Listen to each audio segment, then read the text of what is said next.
Without further ado, I'd like to invite His Excellency Mr. Arsenio Dominguez, Secretary General of the IMO, to open the conference and share his remarks. Secretary General, please.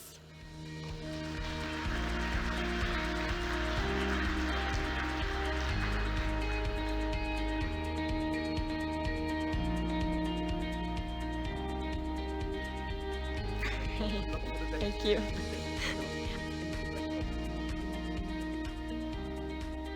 Good morning. I'm going to break tradition. I'm not going to stand behind the lectern. When I woke up this morning, I was thinking, what else can I tell you about what we are doing at IMO in relation to decarbonization that most of you don't already know, as well as what actions we are taking in order to make a reality the commitment that we adopted last year. And one of the beauties of being in conferences like this, and thank you to the host again for organizing this Singapore Maritime Week, is that I get the opportunity to speak to several of you. And not just people from what we understand as the shipping sector, but I have spoken to analysts, data analysts, bankers, financiers, insurers, not necessarily just from the side of shipping again, but everyone that actually has an interest in when we're going and the reasons why we're going there. Because shipping is not just the very important seafarers that make this industry move every day for the benefit of everyone in this world. The importance of the work that the organization carries out in being sustainable, being green, being safe, being secure. There's so many others that are engaged in this industry, from finance, lawyers, education and training, you name it. And everybody has an interest because we all have a common denominator, and it's like the Singapore saying that I learned earlier this week, and I hope I get it right, is good, better, best. And we all want to improve the quality of our lives.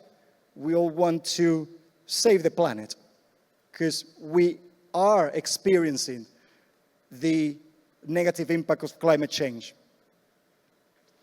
And there are questions that, I'll tell you now, I don't have the answers for. But that's what we're working on. And that's what continues to keep us together in this journey. So you know where we are when it comes to decarbonizing the sector by 2030, 2040, and by around 2050 reaching the net zero.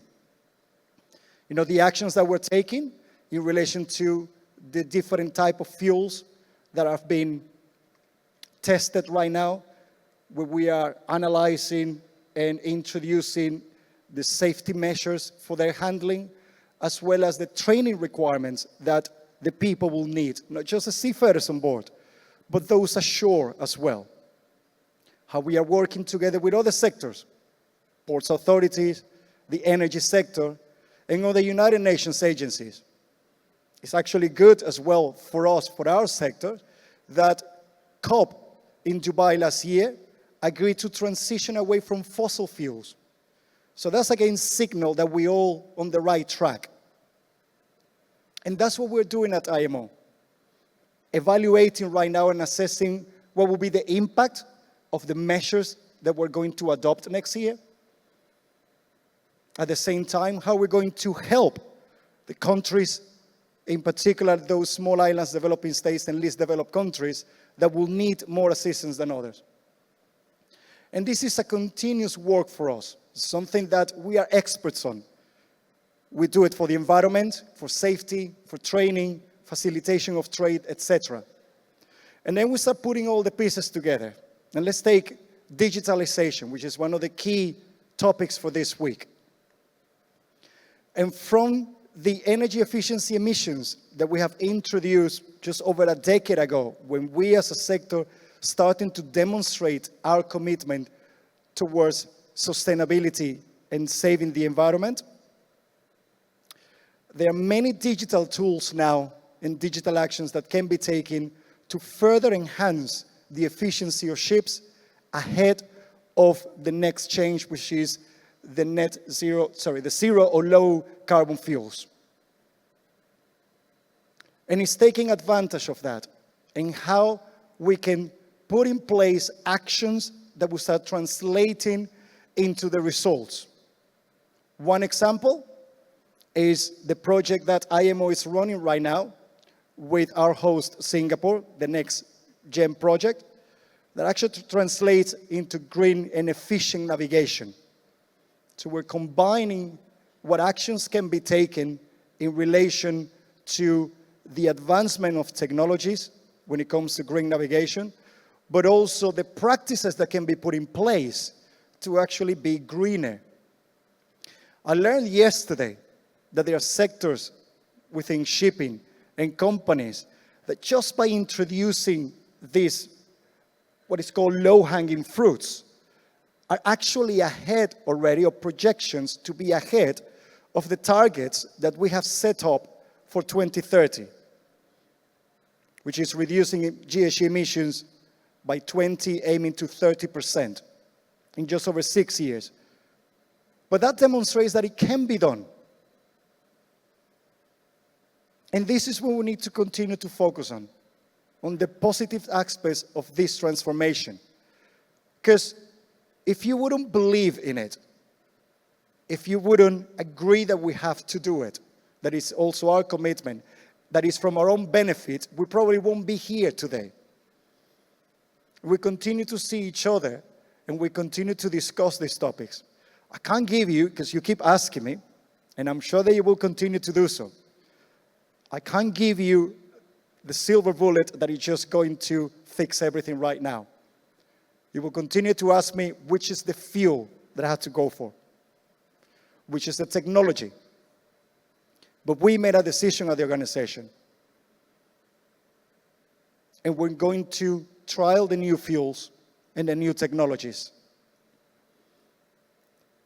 And I learned yesterday as well, thanks to Singapore, the presentation of the actions they are taking in relation to one of those options, which is ammonia, and how they're addressing in particular the safety concerns for this fuel.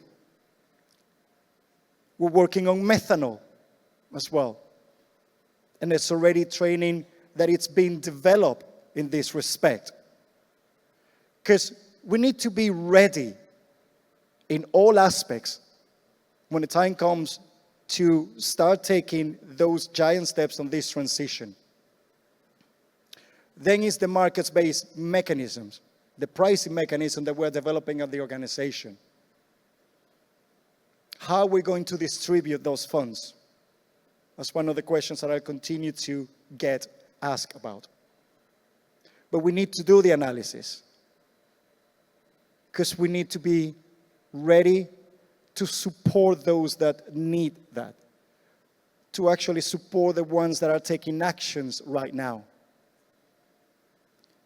the ones that we need to bring on board on this decarbonization journey. But then it continued to be, for me, an important task to make the call of those that can start taking actions right now and are taking actions, to share with others how you're doing it. I know it's a competitive market, but we're all in this together. And there are actions that can be shared, there are experiences that can be shared in order for others to continue to contribute in this process. Use IMO in that respect. Bring your experience and expertise to the organization. Because we bring together 176 countries, plus industry representatives, IGOs, NGOs, from the environment sector as well. Civil society, they all come, they all express their opinion. And everybody has the right to express their opinion. And it's our duty to explain why we're moving in a particular way, in a particular speed, and addressing specific actions one by one. Then is the practical measures and contributions between member states as well, like the Green Maritime Corridors that you will be listening or hearing about today. Because these are practical actions that are going to provide us with additional information in relation to bunkering? What is the fuels that is going to be prominent in those routes? What are the necessary infrastructure that is going to be required? What is additional training?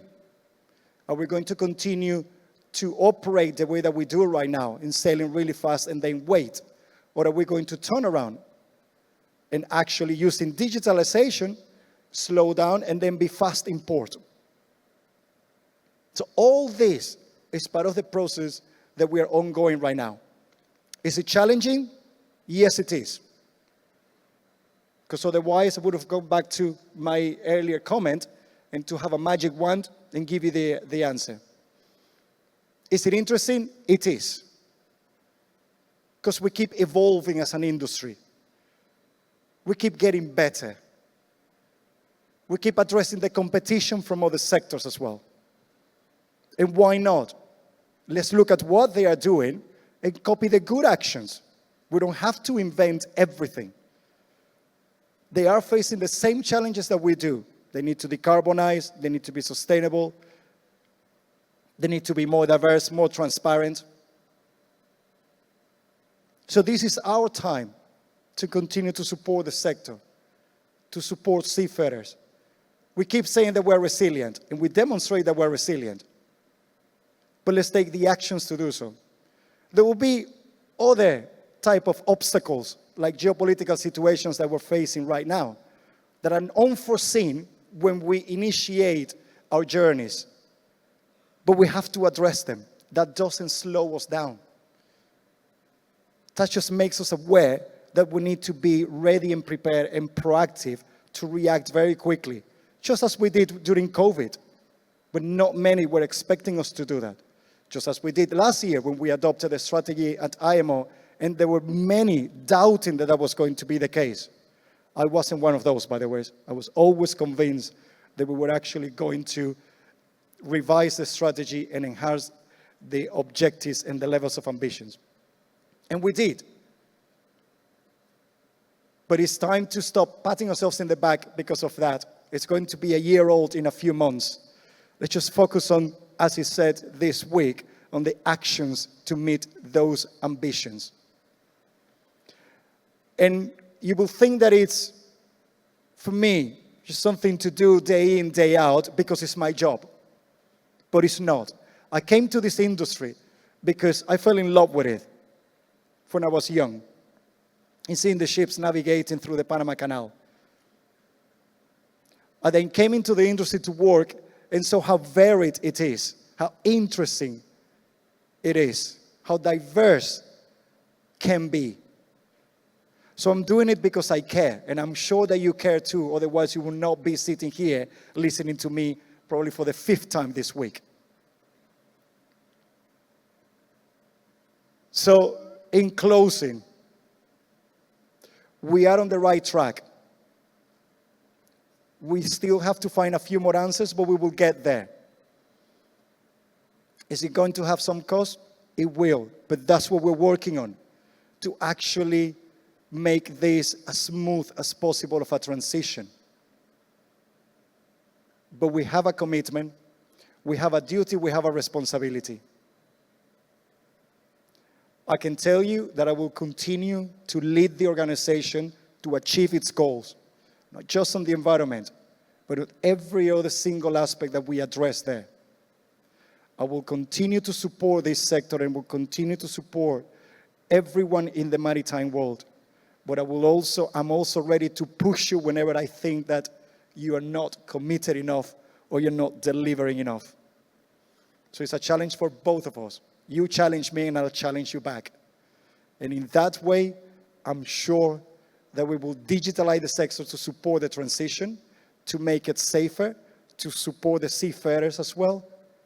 And at the same time, we will actually be, as we say, truly sustainable. Apologies if I disappointed you by not running through the strategy. I'm sure that you will get that information again. And if you need further clarifications, ask me.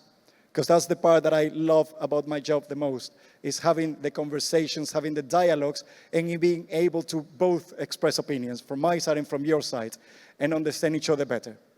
So hope you have a good day. I'm sure you will, because there's several presentations today that go from decarbonization to going back the old times and using wind technology again to sail on ships, as well as what we're doing with electricity to support something that is floating in the ocean. And remember, we're here to work together. IMO is not going to abandon anyone. We'll continue to pay attention to those in need, but also to meet our ambitions. Thank you to Singapore again for this opportunity, and thank you all. Have a very good day.